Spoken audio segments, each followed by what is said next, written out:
Hey, what's going on, everybody? This is Tyrone back with Tech Life.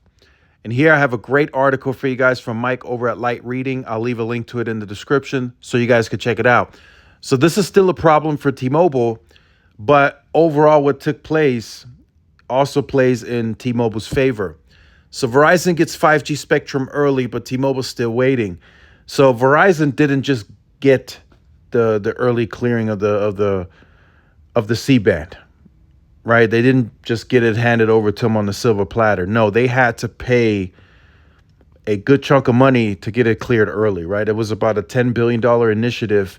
They had to pay several billions of dollars in several phases to get this cleared early. So the satellite companies, they were financially motivated to clear that C-band as fast as they possibly could so they could get most of that money within a good time frame. Now, how does this play into T-Mobile's favor? Well, so the problem is their Auction 108 spectrum that they rightfully purchased is still in limbo. That still lies with the FCC.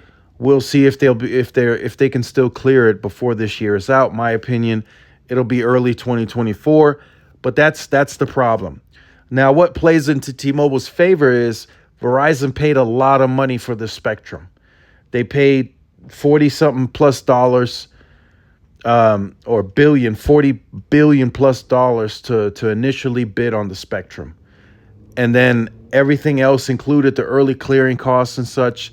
Now that total is well over $50 billion, plus the costs, the capital costs to deploy the spectrum. That you got to add that on there too.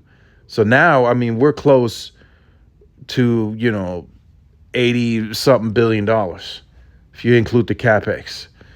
So this makes Verizon less likely to be competitive on or wanting to lower prices, because this puts a lot of pressure on their balance sheet.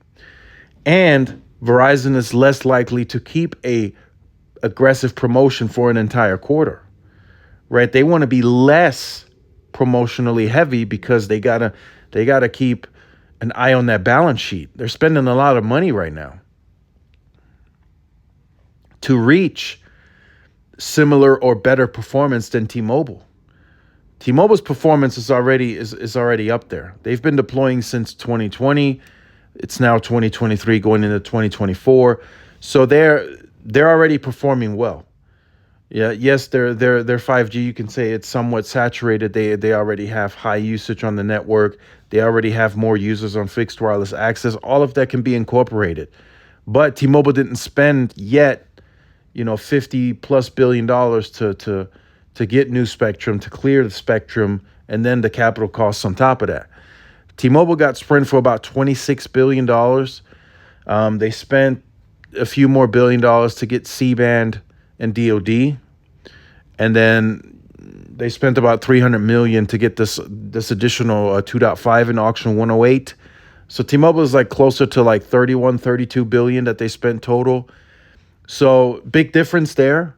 So I do still anticipate Verizon to exceed T-Mobile's performance overall, but when you're looking at it from a financial perspective, you're looking at each of the carriers' balance sheet. T-Mobile is still positioned better to compete, and it is less likely for Verizon to make any crazy decisions, right? Unless they get new leadership and they get the board on board with that. Nothing drastically is going to change from what it is today, especially under the current leadership. They're not gonna do anything out of the ordinary. They're not gonna push a crazy, price drop all of a sudden. They're not gonna do that. So T-Mobile is best positioned here still, even after the C-band goes on air. So that's the perspective I wanted to take in this video. Yes, we've been talking on the channel. Verizon's is gonna potentially dominate. They're going minimum of 140 megahertz. That's contiguous, so there's no questions about that. And then they have the average of 161 megahertz.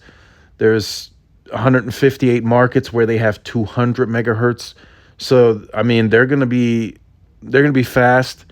I still anticipate them to be the fastest overall nationally. The spectrum is just too contiguous on too large of a scale.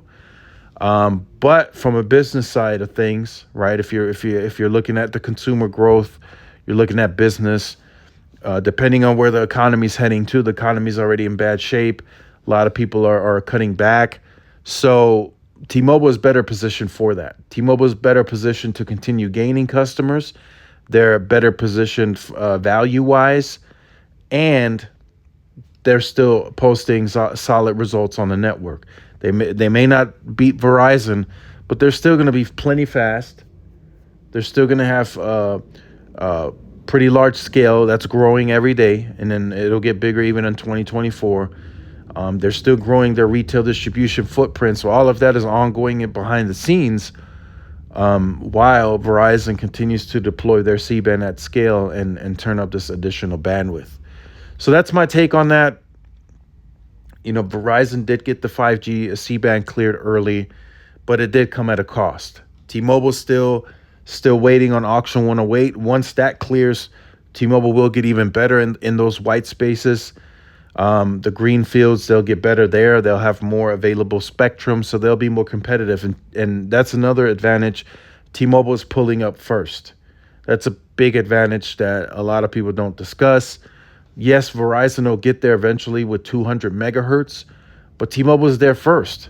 They're already given the opportunity to take that customer. And like I said in the previous video, if a customer gets a good deal, they're not going to leave just because Verizon pulls up with 200 megahertz of C-band. Verizon's going to have to present them a better deal to get them to move, especially if that customer has a great experience on T-Mobile's network. Now, if the network is a problem, there's issues, there's congestions, there's deprio, then Verizon may be looked at. But outside of that, not many people are going to look at Verizon if they're already getting a great deal, great value, and a great network with T-Mobile. I still think that's a huge piece to that puzzle from a competitive standpoint, being that Verizon is less likely to lower prices, less likely to continue promotional pressure throughout the entire quarter. That's another big deal for T-Mobile. So eventually, something has to give. Someone will have to budge at Verizon. It's going to have to be the board members. They are going to have to budge, and they're going to have to compete. Now, what that looks like, that remains to be seen. Under Hans, I don't think that'll happen. They will continue losing market share in the market, especially in those greenfield areas, because T-Mobile is moving in with 2.5 very quickly. They move in with cheaper cost, better value, and people are taking notice in that. And the report ratios, from what I'm told, are crazy. And each and every day they open up new retail distribution stores there. They just take share. And I still think that's a bigger problem for Verizon and AT&T to combat. But we'll see the outcome. For now, Verizon early clearing spectrum on C-band. They spend a ton of money on that. And that plays in T-Mobile's favor. So make sure you guys stay tuned for more. Like, share, subscribe. Follow my social media outlets. This is Tyrone with Tech Live. See y'all in the next one. Peace.